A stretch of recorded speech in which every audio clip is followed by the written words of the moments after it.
Et la Kinda News, Tokos, abonnez-vous, la petite sœur, on est ensemble. On va s'abonner en désordre. En désordre. Et elle est posée vraiment à l'objet. Tokos. Et à la baille.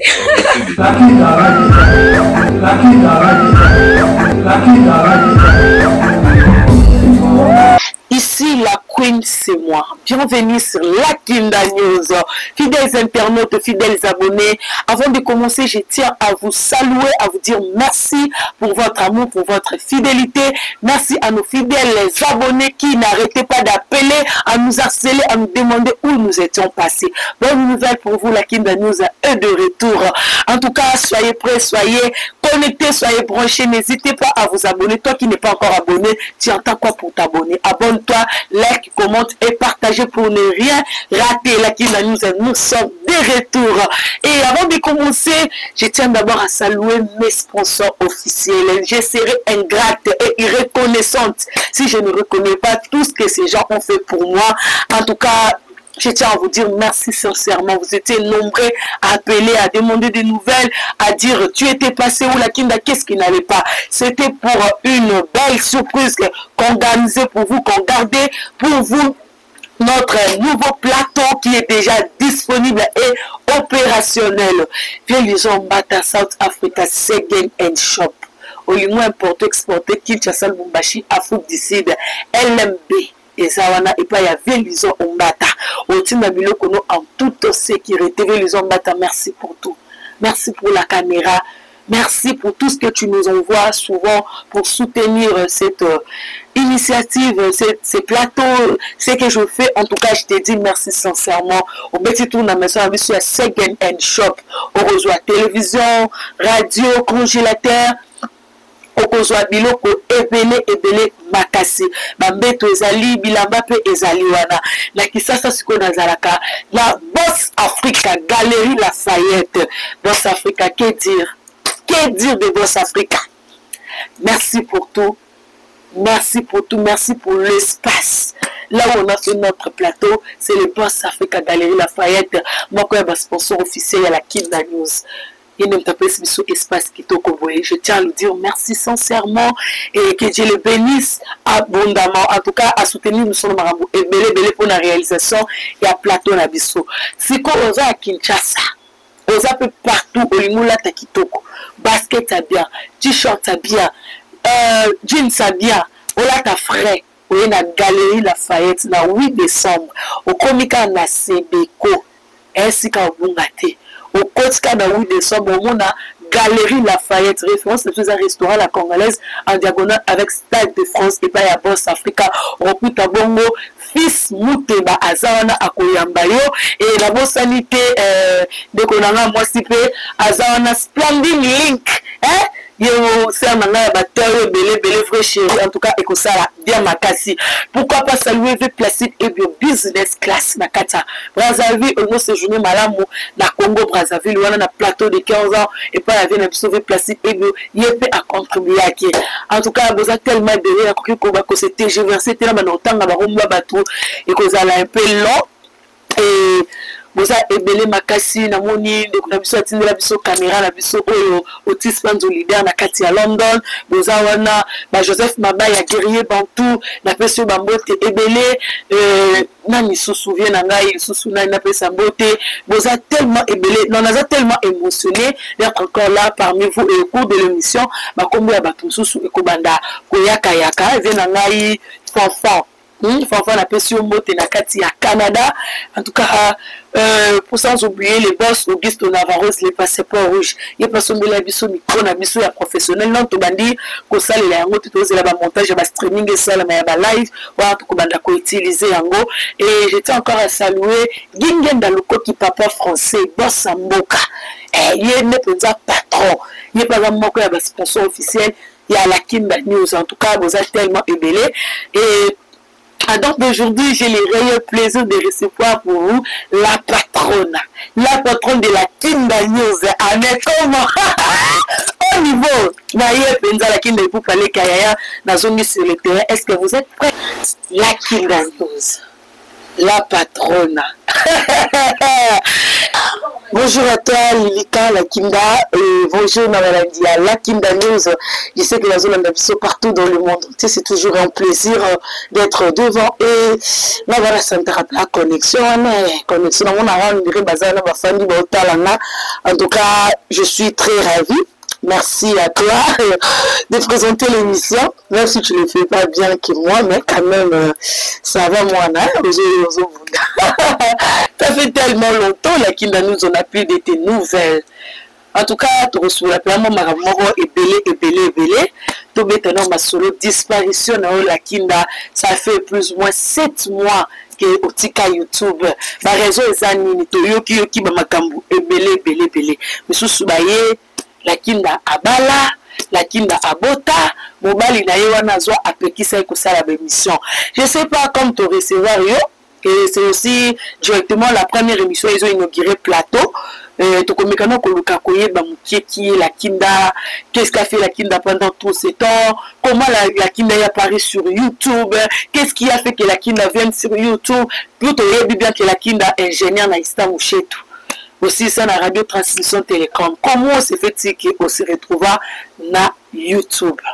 J'ai quand même derrière la caméra, en tout cas, si je suis passé on va faire la question, on a permettre là d'abord on Boss Afrique à Galerie Lafayette, d'abord on Boss Afrique à Galerie Lafayette 8 décembre numéro 1. On a ta kitoko, on a ta basket à bien, on a ta jeans à bien, on a ta chaussure à bien, on a ta veste à bien, on a ta képi à bien, et puis on a ta mamanette qui te remet dans la lati. On a tapé moi, au tient moi parfum à bien, il y a canon, au tient moi Igo Boss, au tient moi Sarah moi bien, donc on met ça tourne à 8 décembre Galerie Lafayette. Ainsi comme à Koubunga Terre avec le restaurant La Congolaise Stade de France, au Kitskan l'hôpital à Sébico, en tout cas au Kozala des citoyens, dans la partenaire principal à la Kinda News, sans oublier LMB Crowding. Les hommes battent South Africa Second and Shop. Ce qu'on a dans la Second and Shop, nous avons la maison, la biso, bisika, puis on reçoit Elamba, on reçoit basket, on reçoit congélateur, on reçoit réchaud, on reçoit frigo. Voilà ce que c'est Second and Shop. Nous avons ici sous la LMB World Trending. Là, les agences na mission Kinshasa, Lubumbashi, Afrique d'ici, le lot na Koli. Au niveau de la démarche aux zones à Kinshasa, aux zones à Lubumbashi. En tout cas, LMB et ça, on a pu avoir les hommes, ma partenaire Nangaï, la pesi Bambo te ebele, sans oublier Otis Pants, la pesi Bambo te libère, na kati à London, aux zones à Londres, Otis Pants dans ça, conteneur naïe, bah tout le marotika, on a beaucoup na mituka, bah valise et ya rapenza.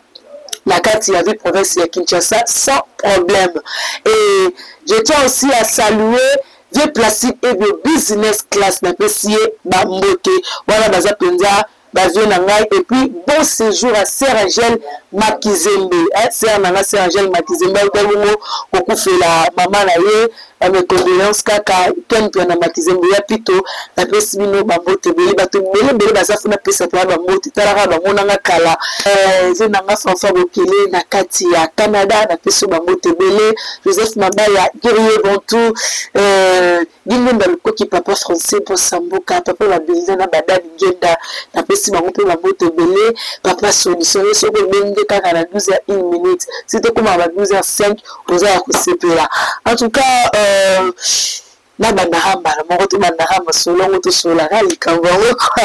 suis trop contente en tout cas merci beaucoup la Kinda News en tout cas merci pour la fidélité la Kinda News et la rapport ça la démission mais on a pas bois qui sont les autres qui peut tout battre la biso car sokoza au devant à la plateau de la émission mais ce que je trouve dans m'abonner à la Kinda News malgré mon absence il y a certains qui continuent à m'appeler à prendre des nouvelles à demander qu'est-ce qui ne va pas t'es passé où et tout en tout cas merci pour la fidélité na bango plateau et salami pour na bango vous savez toujours me la pour na bango vous continuez que s'abonner vous liker vous partager c'est une façon de nous soutenir.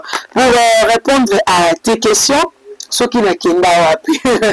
Nazalit, question mopé, notre côté, nous avons master Zulu, dans mes cas un peu qu'on répondre sur ça. Tu vois, dans la vie, on a des priorités, on a des engagements, on a notre vie en fait. La douceur, on a la vie, YouTube. Oui, YouTube, ça fait partie de notre vie parce que c'est notre gagne-pain. Mais en derrière YouTube, on a d'autres choses qu'on fait, on a d'autres projets de réalisation, tout ça, on peut être aussi dans la mission, tout concentrer en autant, tout ça, pour contribuer à bien-être la mission. Tu vois, j'avais un peu pris du recul, non pas parce qu'il y avait un souci, la monnaie, tout le monde a YouTube, à communiquer, la kinda, au lit, ce qui m'a dit, on a besoin de pétition, même pas. Même pas. Déjà, à la base, moi, je suis pas en couple, moi, je suis célibataire en Bercy. Donc, il n'y a personne qui peut m'interdire quoi que ce soit en fait. C'est juste que j'étais préoccupée dans autre chose. J'attendais les bons moments pour faire mon grand retour. Et je tenais vraiment à faire quelque chose là où je vais recevoir les gens. Là où ça va m'honorer et puis ça va aussi honorer l'invité. Ça va mettre en valeur l'invité. Tu vois un peu, l'émission tout ça, là, tu vois un peu, nous, l'émission, ça, la moitié mois de kits, on a balabala, c'est pas mal. À un moment donné, moi, j'aime vraiment YouTube en fait. Mais là, il y a un maximum de pistes, on va valoriser en haut. Donc, tout ça, ça me demandait du temps, ça m'a demandé, moi, budget, m'a revolé. Et tout, la manière que le capitaine a candisango. Et en dehors de ça, la manière qui peut, que ça, même sous les avis privés, que je ne peux pas venir étaler ici, dans la paix voyager, dans la somme, dans la bleu, dans la bébé, qui est vraiment Dubaï, sous la paix, puis moi, tchétchi, dans la bébé, la côte, même bleu, mais la carte, c'est un qui est là, des douanes, on a été qui en tout cas, la récupérer comme l'eau, ça, la carte, la tête qui m'a marchandise, là. Tu vois, tout ça, ça me demandait du temps.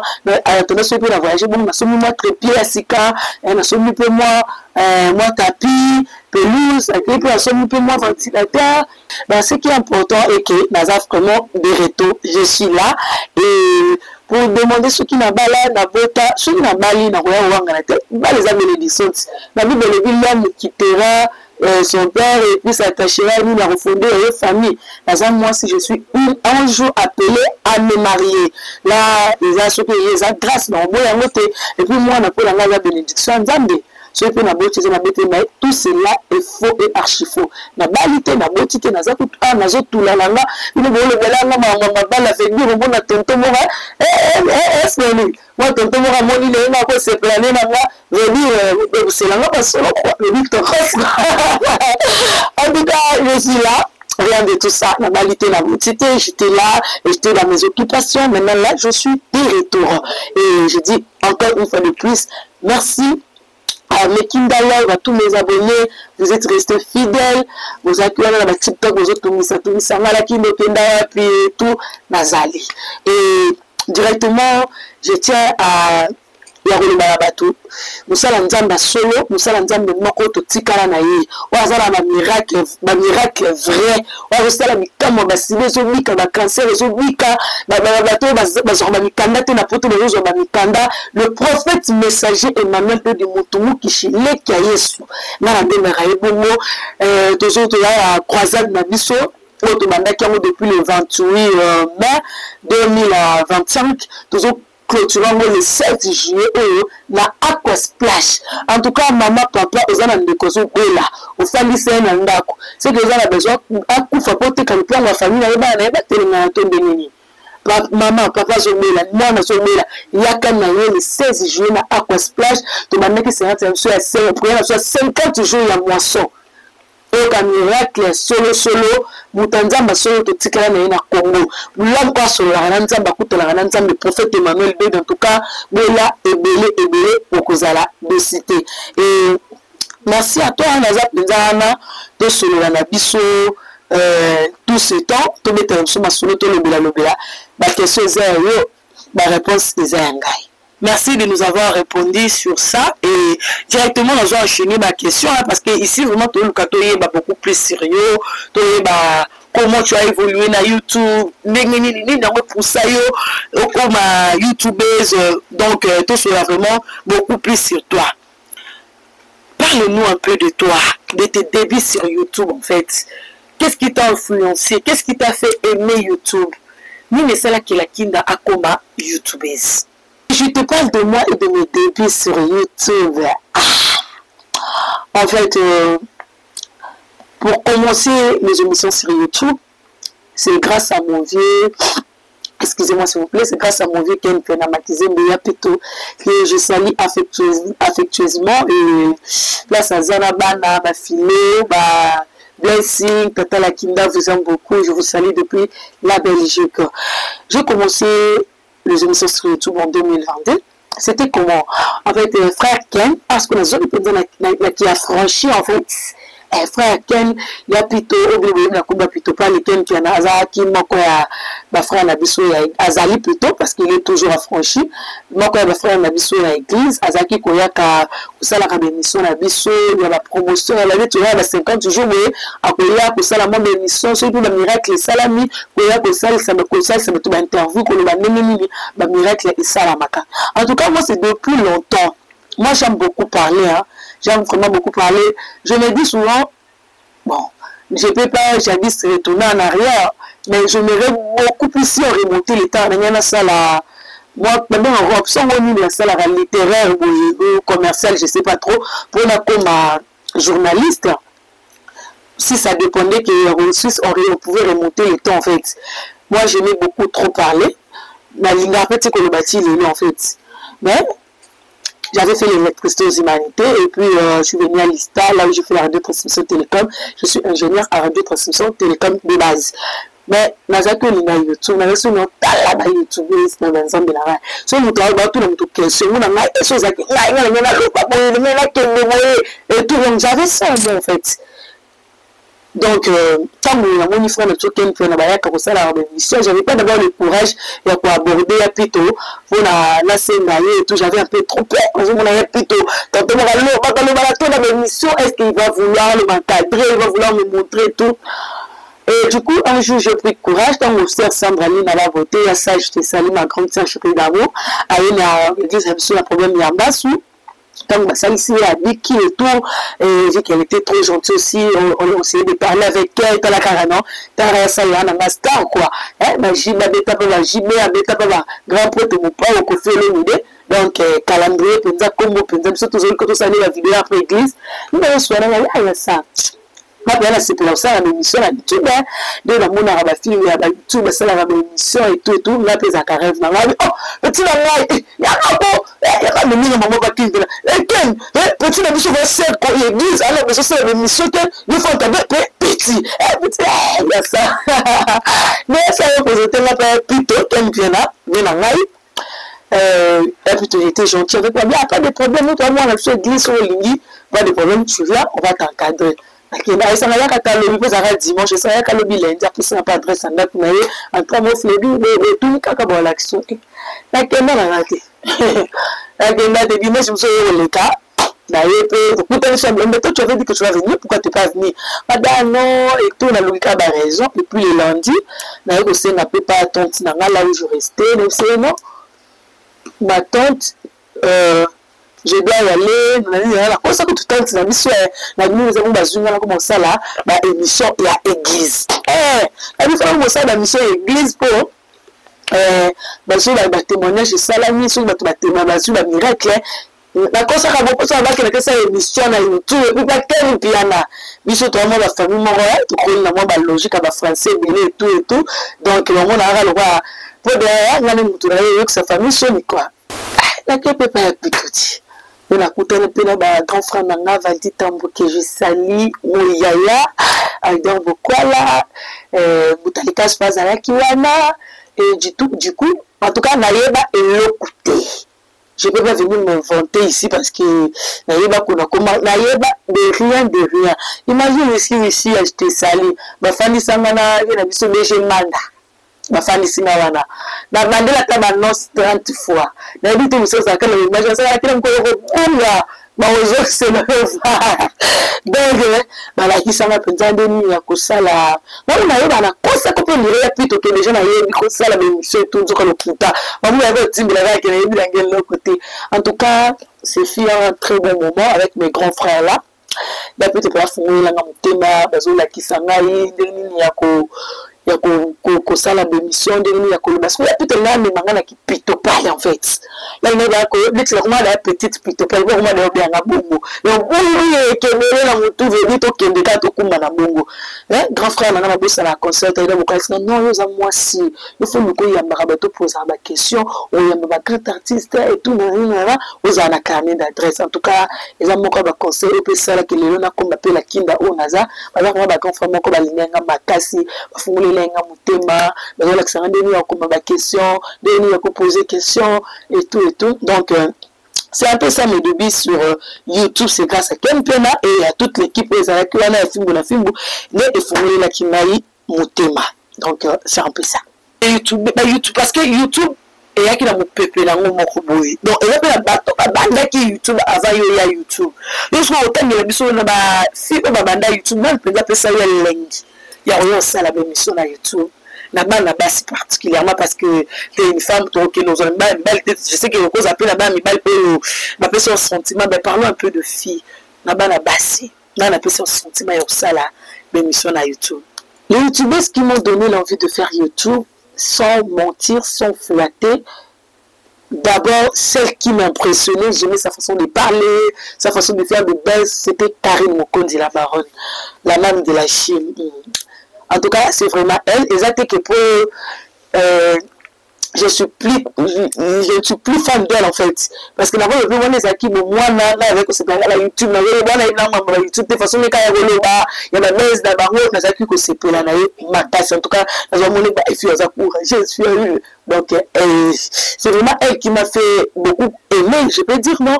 Tu as vu que les autres, elle a commencé à la émission. Elle n'est pas la seule. Les autres, elle a fait Kardashian, Malika, Laura Chou, Gasté, tout, elle a comme écouté la Talabango. Mais elle a vraiment beaucoup plus que c'est pour la Karine Mokondi. Donc, c'est un peu ça. C'est un peu ça. Donc, c'est un peu ça. Tu prends qui comme modèle? Naba YouTubeuse, comme modèle, on se réfère pas en fait. On va refléter bon, c'est similaire avec la question précédente, mais quand on peut différencier bisous parce que nous tapons son sentiment avec ça à YouTube et à cause de taper ça on a un sentiment dans ça modèle là yote ce qu'on montre on trouve comme modèle au monde appelle que oui moi c'est à elle que je me réfère à présent. Si je prends qui comme modèle, bon. Karine Mokondi, Jaël, Bangotouna, modèle, pas la Bangotouna, parce qu'ils ne sont pas exemplaires. Ah ben oui, j'assume mes propos, et là qui se tournent là, je prends personne comme modèle. Même si ma personne a envie de ça la YouTube, mais quand on a ça la YouTube, on peut comprendre YouTube, et puis je vois tout ce que c'est, tout ce la manière qu'on côté avec ma caméra, j'ai compris qu'ils ont fait tellement de bêtises, hein. Là, on limite, on a comme modèle, là, on a la trace là-bas, non. Je préfère prendre au moins un modèle, c'est beaucoup plus Noëlla Madinga que je salue. Il y a aussi Demer Nyangi, ma grande sœur, je te fais coucou. J'aime aussi beaucoup Cynthia Kapache. Hein. Cynthia Kapache, je l'aime tellement, surtout son fou rire là, Ninka c'est Kakawana. C'est pour la j'aime aussi qui encore, j'ai dit déjà Demer. Je sais pas, hein. J'aime aussi bien Néné à Kelo. Ah bah oui, tu seras étonné, mais pour de vrai, Néné, elle est très intelligente. Et on a ces plans à Néné, à Tchakamaye. Tu vois maintenant la différence qui différencie un peu Néné avec les autres. Néné a tout la bordine, mais tu vois, au moi qu'il y a un bagage intellectuel vraiment et fan de en fait. Tandis que les autres là, nous sommes bizarres, bazo maman ya plamba en fait. Ba yela ka mingi kindumba, ba yela ka mingi bali, dès que nous ba exposer ma vie privée na bango ba mibali na bango tout le ya comment qualifier bango bandumba. Na ba comment le biso tout va faire internet bandumba parce que nos aïeux on a la précédente biso, ba ça va bêtise on veut nous sommes tangi na ko zo bango ba modèle parce que ne sont pas modèles, c'est jusqu'à que la YouTube na biso autre on a un peu ma légende quoi et la Karine Mokondi ba Jaël bango tout wana la Fifi Siwa bango tout la grâce tellement baza ma légende mais peu d'entre eux baza ba tout considéré comme modèle quand on est bon na ba sou ba ko finir ba sanité ba ka ko se clasher tout le temps en tout cas moi ça it's not my level. Donc, c'est un peu ça, mais en gros, je les respecte, ils sont mes grandes sœurs, je les aime bien, mais à Vinanga, ils ont Vinanga, donc c'est un peu ça. Et sous question, à qui tu voudrais te ressembler en fait? À qui tu voudrais te ressembler dans la youtubeuse au bazar la kilelo, même si dans la cas en fait, donc c'est un peu ça. À qui je voudrais ressembler? Ah, ça c'est vraiment une très bonne question. Hein? Moi je voudrais ressembler à personne. Des mères, nos oreilles comme modèle, c'est une fille très intelligente, mais je ne voudrais pas ressembler à des mères. Dans l'INA, elle a beaucoup plus ngaï en fait. Tu vois un peu les trucs. Dans l'INA, quand on regarde, on dit ça c'est la Kinda. Tu vois un peu. Dans l'INA, la marque déposée dans la morgue. Dans ça, la façon dans ça, en fait. Je ne veux pas ressembler. Même si la ressembler, c'est quoi ça? Parce que c'est pas moi qui ai commencé ça. Là, la coutume a tout bien à guerre, mais là, elle est un peu façonnable. Là, elle est un peu différente des autres. C'est ce que la procédure qu'on a entamée, façon de présenter l'émission, façon d'accoutrement, façon d'agir, non, c'est vraiment vraiment mis à part en fait. Tu vois un peu, je veux ressembler à personne. S'il y aura des similarités, ça peut se faire entre guillemets, mais ressembler à qui que ce soit, non. Moi, c'est la Kinda News, 3 fois la Kinda le fait, la patronne. Ouais, c'est ça. La Kinda, il y a beaucoup de youtubeuses qui sont sur la toile, on ne peut pas nier, et qui ont aussi du succès. Dis-moi un peu, qu'est-ce qui te différencie des autres en fait? Parce que vous tous, vous savez, on a mis au cas YouTube, vous savez, on a mis émission, mais il faut que nous ayons la particularité en fait. Dis-moi un peu, qu'est-ce qui te différencie des autres? Qu'est-ce qui me différencie des autres? C'est un peu ce que j'ai essayé de dire tout à l'heure, non? Bon, qu'est-ce qui me différencie des autres? YouTube, pourquoi au salon, ils ont obligé de toquer ISC, tu vois? Ils ont obligé de toquer les IFACI, qu'il y en a et tout. YouTube, je peux dire, c'est la ramassée en fait. Tu viens, même si tu as ton téléphone, tu ouvres un compte YouTube. Il y a une déontologie à bateau, il faut que YouTube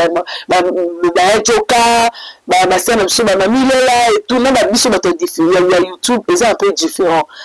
Dans les ingénieurs, non, en radio transmission télécom.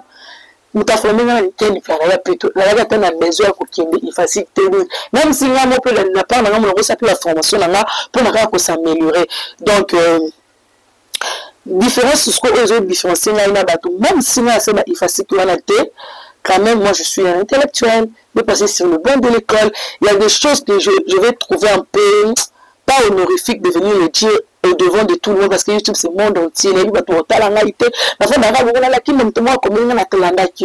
On a des collègues, on a mon accueil TikTok, on a mais là moi on sous online pour se permettre de. Je respecte ma famille, je respecte mes amis, mes connaissances. Donc il y a une différence dans la batu. Et puis quand les gens vont regarder, en tout cas ils vont constater une différence. Par rapport à ma façon de parler, d'agir, de réagir, non, ça a des différences. Il est très en fait. Pour tout ça,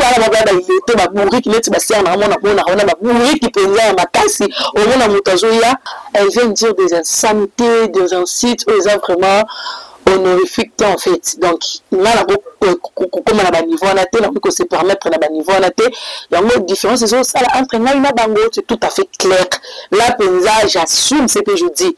Parce que moi, on a aussi une bonne famille. Bonne famille, quand moi, toi, comme ça, quand tu es bonne famille, la famille, moi, est riche, famille, moi, est bon, non. Bonne famille, ça, moi, on a élevé dans la bonne manière, on a élevé dans la éthique, moi, dans la façon, moi, non. Ça, je ne peux pas dire. Ça, il y a ma famille et tout. Bon, je suis maman, tata, je suis sûr que maman, non. Moi, je trouve que les a honorifiquité la différence. Là, la place, nous avons les autres et maintenant, on va parler de la Kinda News, le nouveau plateau de la Kinda News qui est déjà ouvrable. La Kinda News. La Kinda News est réservée à qui?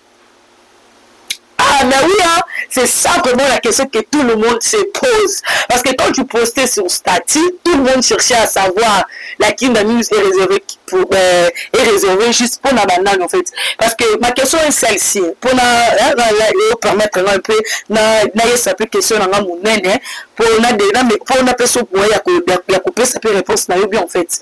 Parce que au même la Kinda il faut pas les kayaya. Les kayaya ça veut dire la Kinda les kafali pour pas. Est-ce que Miss Platon a eu que ça juste profali ou bien Platon est que ça mais quand on peut connaître ça chose que ça les juste réservé dans la catégorie ou bien ils ont ouvert dans la nuance. En tout cas ça c'est une très bonne question hein, parce que photo lucatoye en fait. La Kinda News est réservée à qui? La Kinda News est réservée à tout le monde, sans distinction, sans discrimination. En tout cas sur ce point, je ne veux pas que les gens m'atteignent en rigueur. S'il n'y a pas Boss Africa, bon, il y a ceux qui peuvent plateau pour les amis, besoin de non. Mais je dois reconnaître qu'il y a des gens qui m'ont soutenu. Il y a Boss Africa, il y avait Lison Bata, il y a Papa Français, Guignon Dalukoki, il y a qui encore, V Placide Ebio, il y a beaucoup de gens au Punza bâti ma moyenne à Barangé. Donc, et puis moi-même aussi, la mise qui peut, l'économie, on a un seul plateau, on a besoin de rentabilité. Vous voyez un peu, rentabilité, surtout il y a un que c'était que ma foot à Bissou-Bon. Et ça, on tout à la maison, il y a un en foot au bon. Mais là, on tout là, il y a Bengi, il y a Kana, il y a Mayo, tout ça, l'émission. Bénéfice de mes amis, bénéfice de mes amis, de l'émission, émission écouter la chaîne et générer d'intérêt, en fait, et générer un bon mot, YouTube l'excellent bon. Donc, on a aussi la chaîne ouverte à tout le monde.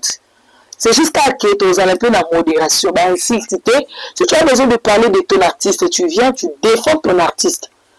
Si tu as besoin de l'artiste, non, la comparaison n'est pas raison. Même si nous avons dit que on a respect. Donc, plateau, on a plutôt ouvert à tout le monde. Et puis, exact que pour la profali, car non. Wana ce qui est sûr, on va prendre la Kinda pour parler qu'il y a ne changera jamais. On va prendre la femme, la famille, la musique, la famille. Je sais tout le monde a oh transparence. Faut que vous allez remettre le couteau, la mission, la bango, la linga, la misaka. Même si la qui s'arrange, là c'est que la rose à la ouverte. Mais ce qui est sûr, je reste la Kinda pour parler qu'il y a. Wana ya un problème de monsieur ah mais il y a oh spiritas aroya koleka bolo aroya koleka oh Villanova aroya koleka na lisusu batabi na file ba benga nani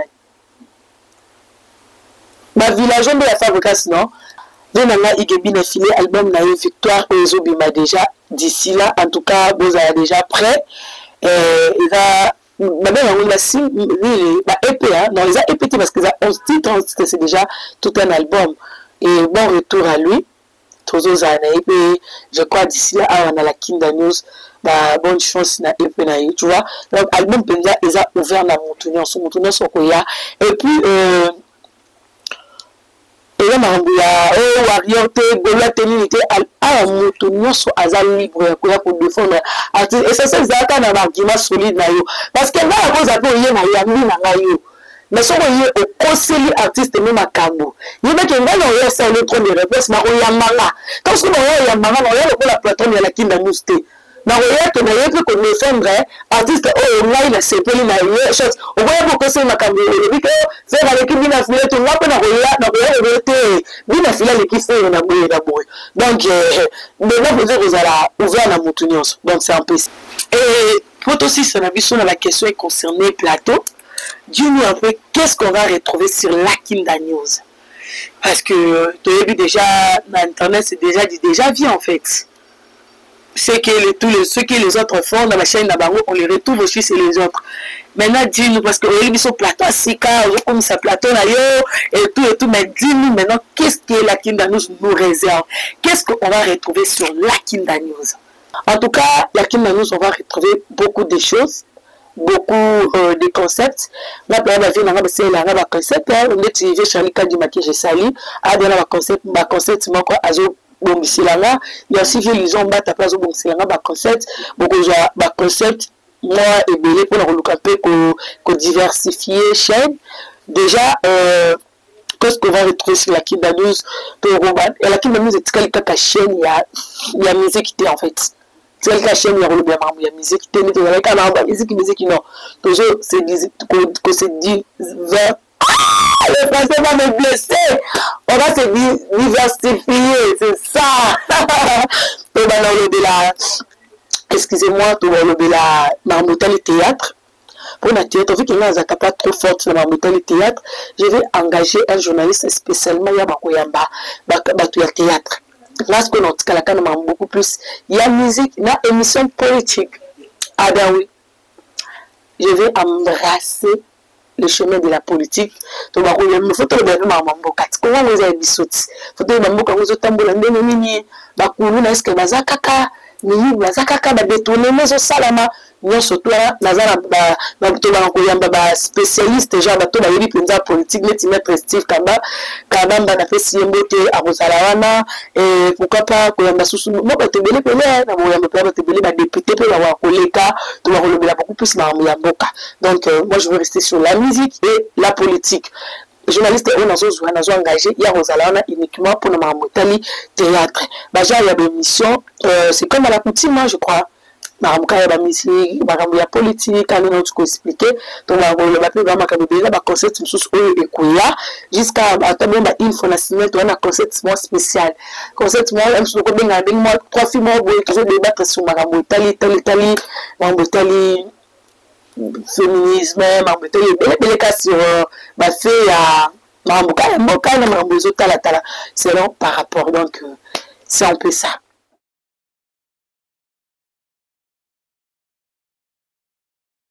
Nous voilà maintenant la deuxième partie à Mission Abisso. On a parlé sur la Kinda News, on a compris qui elle était, d'où elle a commencé et d'où elle en est maintenant. Et ça ne nous empêche pas, vu qu'on l'a reçu, on va parler à ce qui concerne aussi l'actualité. Et directement, on va parler de tout ce qui concerne l'actualité. On va parler des Stades de France, des Fally Ipupa. On va parler aussi des défenseurs des Warriors qui est refoulé, qui réside déjà à Kinshasa et qui fait aussi le buzz sur les réseaux sociaux. Pourquoi ne pas aussi parler de l'incroyable famille Olomide, Didiston, Kofi Olomide, Mama Alia et Sylvie Lekia qui sont au cœur du polémique et qui font le buzz ces derniers temps sur les réseaux sociaux. Jikamboubé derrière la caméra à Fongolingation va revenir sur la Kinda News. La Kinda News, je ne sais pas si je te retiens encore bonjour. Ça ne dérange pas, hein? Je peux te le dire, vu qu'on est au cours de la journée, je peux te le dire autant de fois. La Kinda News. Merci déjà de répondre à mon invitation. Très drôle. Yes, je sais. Donc, la Kinda, on va parler un peu de ce qui concerne l'actualité. Fally Ipupa, Stade de France. Et on va parler aussi de Ferrigola qui se produit à You Arena. Héritier Watanabe qui se produit aussi, en tout cas, Musique Penza et Songi. Parlons un peu de Fally Ipupa, la Kinda News. Quelles sont les nouvelles de Fally Ipupa? Mais, Balobi qui concert les annulés, la Kinda Ipupa Bofouté. Et puis, Yaya Prometa qui 2025 à l'Obaki partout, mais comment se fait-il? Yaya Betty a été, en tout cas, Balobi Yaya Kosa les cas, on dirait les qui un peu trop, hein? Et Yaya Makona les qui a même Makona la musique, je sais pas trop. Ah, Fally Ipupa du Cap la merveille aigle, je le salue, mon grand frère, ma PA, Yaya certifié, mais. Et moi tellement le connaît marquant fort il marque vraiment ngai Fally Ipupa king et de la pété tout en tellement c'est la pub non Fally c'est vraiment un bon je dis merci sincèrement à tellement dans le parler abonnez-vous massivement la Kinda News nanana en tout cas et ça là wow il dit encore une fois de plus merci à Batoto Balanaga Modre Yaya on va s'abonner et puis on va s'abonner directement.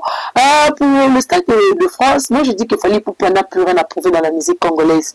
Il a fait tout aux autres Chainara, il y a légende vivant au même titre qu'il a légende vivant sous bazar parce que la relation de bazar légende, mais je viens de bazar légende donc au même titre na bango. Stade de France et Kobe Tama, ça c'est sûr et certain. Et Kobe Tama, c'est jusqu'à que Fally Ipupa a banni musique en 2006. en 2006 na sala album na ya 3 chemins album ouais succès au cartonara kino lelo album etika ba print c'est le bien avec Fally quand il fait quelque chose ça reste en fait et donc album sous ce toye donc na ba titre te toye ba na toye ba rango sous ba titre te toye ba na artiste là yemba moté et kenda kaka bongo mais 3 chemins ti lelo kakali puta ti lelo kaka ba associé donc pour en revenir vite fait les questions parce que on court derrière le temps. Fally pour pouvoir à Stade de France sur et certain en 2026 et au salarié 20 ans de carrière solo. Artiste au Abanda 2006 na succès qui le à 4 ans na succès c'est Fally pour pas abandonné depuis 2006 il a si raté abeti ba stade na Afrique abeti ba concert et belé azana calendrier avec carrière na calendrier tout il est tout le temps en mouvement tout le monde a dit artiste musu bazu ba pause ba pe ça la bango ba kata na compétition il autosé la bango ta ba compte à rendre te mais Fally pour pas attends tu as vu la minute OK stade de France on a obeta na aussi mais toi on a eu arena toi on a eu arena tozana ING, tous à Lyon, tous à Bordeaux, artistes moko te tissu quoi qui nous corobete na ba province on est en France. Fally pour passer les tournées européennes, il est plutôt la France voilà. Abeti na Lyon, abeti na Bordeaux, abeti na abeti partout. Donc pour Fally vous avez bino kimia, vous avez kimia et tout, il y a rien à s'inquiéter, même que Fally pour pas s'arrêter. Artiste vu tout le monde artiste na biso papier à Bova. Akosabilo atila kamiso ba fiche ya ke sombia ya bambali belebele abeta moto mena mona ka chanu matin ba fa bugas ba cha ba date ba beta te na mona ba chanu matin mais quand il s'agit de moi et puis quand il s'agit de Fally vous mettez les organes moi je vous comprends parce que Fally aza guide aza nani balbani aza mulati nzela na exemple lokola mwana wa famille to batalelaka ba olinga te à commettre erreur to échec non parce que ce qui lui il fait un faux pas ba to so besoin la même longo sombo donc c'est tout à fait normal de faire pression et ce qui est sûr moi je te le confirme Fally Ipupa va se produire en 2026 et si je te dis même je connais la date et tout parce que tout a été déjà payé en fait excusez-moi tout a été déjà payé, tout a été déjà concrétisé. Le concert, on a dit aux États-Unis, et ceux qui sont déjà pour mettre maintenant au Canada. On a mis le petit cabaramoussé, on a mis Fally avec les Warriors, c'est une histoire d'amour en fait. Quand il promet, il réalise. Parce que nous avons mis les bâtons sur les roues à ce qui concerne les doubles stades de Martin, ça allait être scandaleux. Donc, ce que aussi, Fally Ipupa va revenir. Il va honorer sa parole. Oh, artiste autre, c'est la parole. Oh, bêta, qu'est-ce que tu as fallu? Bien, la besoin de rendre quoi, c'est mission d'hippodrome. A dit qu'il faut aller ça, l'émission, pour mal à l'aise dans la main que tu as eu. Tu as vu Silica Ben. Mais puis, peut-être le qui doit comprendre tout. Mais mission de commission, mon monde, à tout le monde arrête. Pour personne, j'ai un autre hippodrome, ça dans ce bêta, mais il y avait des tout comme on met ça sur le Koutana. Donc, c'est un peu ça. Fally Ipupa au bêta. Là, on va parler maintenant des Ferregola qui s'est produit je ne sais plus trop la date exactement, qui s'est produit juste après vous, je peux dire, après deuxième mission congolais à se produire en Belgique, ING Arena. Je sais même si tu ne faisais plus les émissions, je sais qu'étant qu'une youtubeuse, une internaute, tu étais connecté. Tu sais de quoi je te parle. Essaie un peu de nous donner ton point de vue par rapport au concert de Ferregola. Et là, qui m'a le bon un peu concernant la plaque. Tout le monde appelle seulement la plaque. Et il y a qui ont ça là. Bilinga. Ferregola n'a pas reçu de plaque. Bah, tout n'est un peu ça. Ça, le billet, un peu ça qu'il fallait. Dis-nous un peu sur ça. Ah, papa, on veut Ferregola, Jésus de nuance. Les gars, le messieurs, pardon, c'est la bengue gars, c'est un peu genre amical, tandis qu'il n'est pas mon ami, c'est un père de famille. Ferregola, Jésus de nuance, les padres. Il y a mon colo, ma bengue na ebongo, il y a pendant mon gongo copine, quoi. On a selon bagoulo. Donc, j'ai eu à regarder, comme tu le dis, même si je n'étais pas sur YouTube et tout, j'ai resté toujours branché, connecté.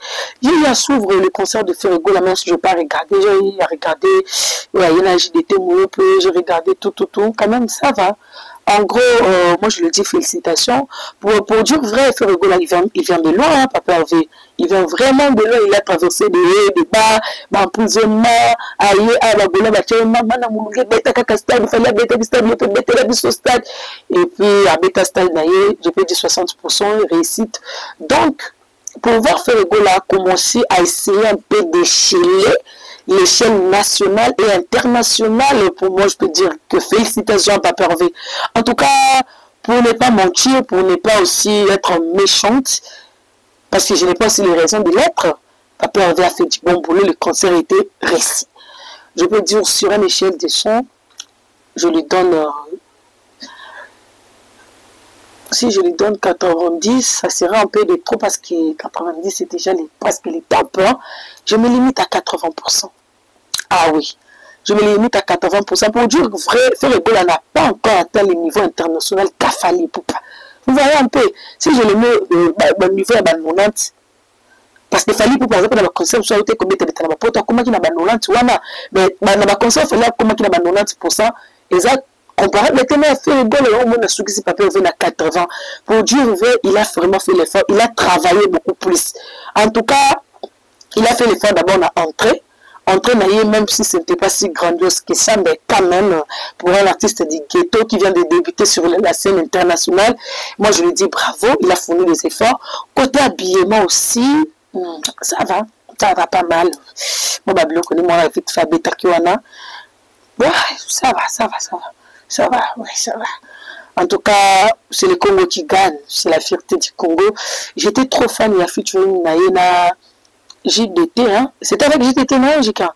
En tout cas, on a senti qu'il y a encore un peu de points forts, il a pu se la côté, la pu se la côté, encore beaucoup se la côté, il faut sentir, même si je n'étais pas là, qui s'est fait, on a été dans années.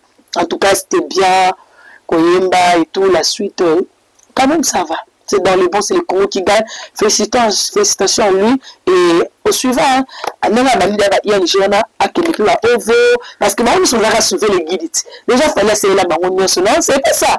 Attention, déjà, chemin, ailleurs, mettez les banques, il y a des gens, il faut avoir des banques, des amis, qui peuvent te demander au banc. Nous sommes là à suivre les guides, quoi. Donc, ça, on peut m'embêter. Donc, deux moments, on a maquillé qui te convoyé. On a vraiment make-up professionnel, quoi.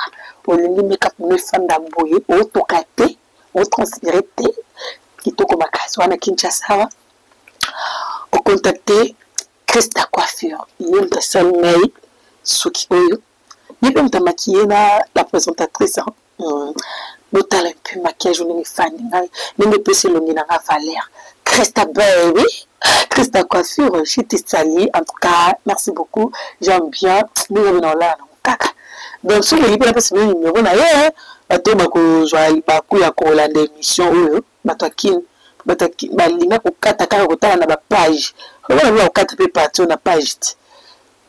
donc, elle sait très bien faire son boulot. Tu la contactes à 084 15 42 547. Make-up et puis la première fois abordable. Sinon, je vous l'ai dit, vous allez dire, elle est généreuse. Hein? Donc, c'est un peu ça. Donc, pour les concerts de Papa Hervé pour clore, c'était bien, ça s'est bien passé. Et félicitations à lui. Héritier Watana BP à Betaki, Robin Omoudi Bopa à Betaki, un mot vite fait, on en passe. En tout cas, félicitations à lui. À mon avis, il a beaucoup de pouces, mais comment il s'appelle encore le monsieur là, teint clair? Nani kutu? Comment il est? Nazoyo na été nani? Comment il est? Ah oui, qui l'a remis le Mundibo? À mon équipe coup de pouce, tiens, mais quand il coûte pour la concert les ala aussi. Et bien, somme qui peut la billet, non? Et tu as somme qui m'a billet dans le soutien. Mais tu vas somme qui t'es. Tu vas somme qui t'es. Exactement, comment il a pas concert héritier? Si on peut, je peux dire, comment il a pas concert héritier? Parce que héritier même t'as qui est devant, héritier même t'as qui est devant, à somme. Asomba bien même asomba qui bilamba la takiti ana bilamba la taki ala tsaki na danser na danser à l'ouest qui peut orchestre ni donc on va rendre ka etin ta technique na casino de Paris a utaki abetaki ni héritier wala ata ko ni dom ya ki dom te abetaki na dom zaki liboso on te ko beta tour ya ki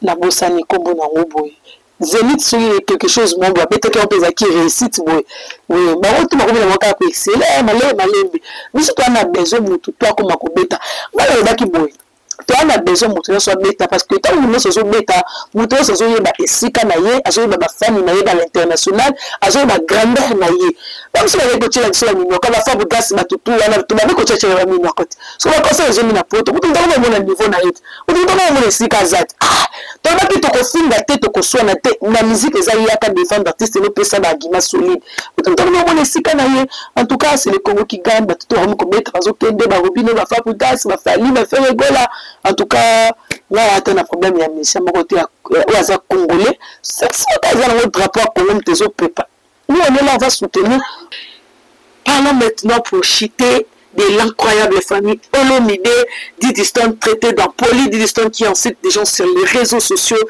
la kinda ton point de vue ma réaction à Kofi Olomide le changement et Banzembo Didiston qui vient dire à son papa qui a clashé à Kaye, je ne sais pas où nous en sommes. Ah ben oui, hein, vous parlez Namarambouya, Kofi Olomide et Cindy Leclerc. Déjà à la base, moi j'aime pas trop parler de Namarambouya et la famille. Mais ceux qui m'ont dit la famille, parce que nous sommes sur les réseaux sociaux, l'incroyable famille Olomide, nous sommes le bawana. Nous sommes le contrat au Panzaka. On est chef de famille à Baroté, nous avons notre légende de écoute, est-ce que les gens ont mérité les gens entre guillemets parce qu'on les trouve dans tout en fait. Là, on a la place où on a tous les canaux peut entre guillemets qui les gens de naïe bango moto wazo mwenyesho mamna biso ko fele mlina zana linga zana mama ni ana bande ko mama ni namba ku fate bazali ba noko na ye soit kota famille tata na ba papa kurutu ba papa leki bazana donc sur na bango famille baza capable ya ko benga mama ni ya na Didiston ba famille sipe ko fele mlina miso ba papa leki namba kurutu na azamu wana ala sus ko fele mlina ya biso te na miso Didiston na ba bempule na ba minu aza papa na bango faut ba femme na sur na bango famille nous on en a marre. En tant que dit d'un poli, entre guillemets, moi je donne parfois Didiston raison. Nous n'avons pas de baya kabama maman na respect. Nous n'avons pas de aya basa ya maman na ba dépendre mais moi ba imiliaka ye, ba imiliaka na maman na même moi sans vraiment la supporter na nga ya moté. Ouais. Mais notre pépé moi je le comprends, on les comprend, on les voit avec Kofi Olomide. Il est tout le temps dans des sottises en fait, dans des banalités. Mon réseau n'aurait été. Tout le monde a accès à quoi qu'on manque respect parce que c'est lui-même qui ouvre des portes. Ce n'est pas bien. Au moins, il y a remettre que les gens n'y en a en question. Parce que les gens font un modèle. Quand on doit voir que les gens, il fallait les gens, avec les gens, il a fallu. Ce qu'on a fait, il a fallu pour nous placer aux la légende. Parce qu'il fallait tout le monde n'a pas bêtise, n'a pas soutien, sauf qu'au cause il a eu ma cam. Mais quand on le met au cause il a eu ma cam. Tu dis l'histoire, moi le message voilà non. Ouais, le bac à bloquer là, ma meyenga, na ba challenge, alors la ba malibanga moi na ye, tout quoi que torturer moi avec foot ba tout ba mbongo ba tout finga moi ne moko. C'est lui-même le père de l'enfant, c'est pas honorifique. Oui, bah, lui parle tout ça, parents pour demander mais parents en retour, les respects à la réciproque. Donc, ceux qui ont Kofi, ils ont unilatéral, ils sont cyniques. Quand Didiston vient répliquer, mais avec nous, ça qu'on répliquer, ils ont fait on voit les fans de Kofi, le milieu de Kofi, même Kofi, musique en deux, ils ont la calamité, ça la succès. Maintenant, comment les amoureux à maman si, mais les musiques peuvent mettre en avant, c'est comme un love et bisous, Kofi, on va carabanzer boni. Hein? Ah non, non, c'est n'importe quoi. Comment on l'éclame, souvent tout le monde aura le roi mine de la mine. Donc, c'est ce que je peux dire. Est-ce que Kofi Olomide, Azam Michel, il bosse divorcer à moi aussi. Kofi Olomide, sans esprit, je le dis et je l'assume. Moi, Kofi Olomide, j'ai balé qui est l'esprit dans le lotilobi. Bon, j'ai même bien un des mois Kabouana, maman, ami d'achature, Motemaya, papa n'a sauvé Capital Camille.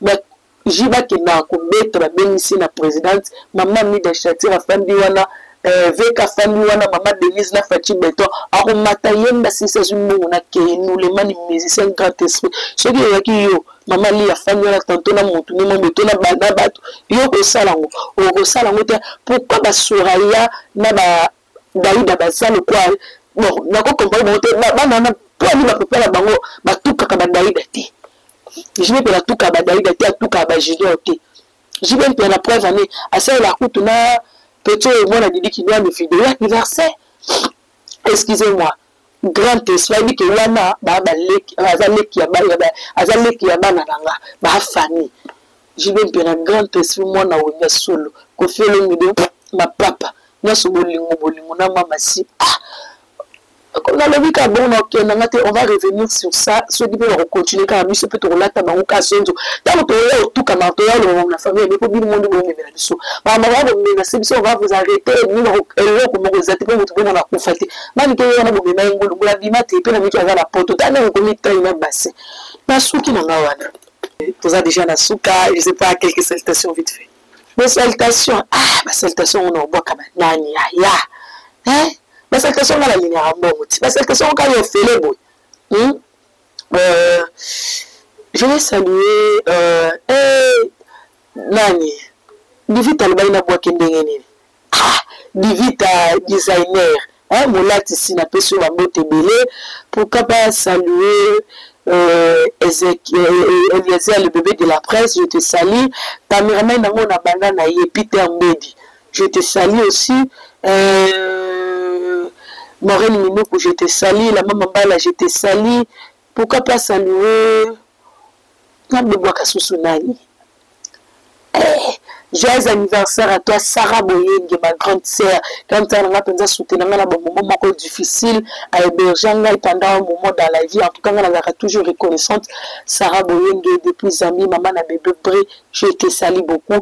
Sans oublier Plamedi Mangili. Il y a une collé serré, la personne bambo tebele, personne n'a pas si fort ma kabou, ma machine bambo tebele et Mama Bio Jaguar na pesio bambote ebele makasi batutu balingaka la kinda Olive Samba Olive Samba na pesio bambote Jemaël Jeko bambote ebele en tout cas batutu jazz mon ami jazz depuis Dubaï na zoya wana to kuta na wana le 9 na Dubaï na concert à Fali Poupa bana Luanda pe beaucoup c'est fort probable pe na zalawana pour na concert ya les deux bambote ebele makasi en tout cas la kinda nous est ouverte na mutunyor surtout beaucoup le bienvenue là-bas, la bienvenue, on est ensemble.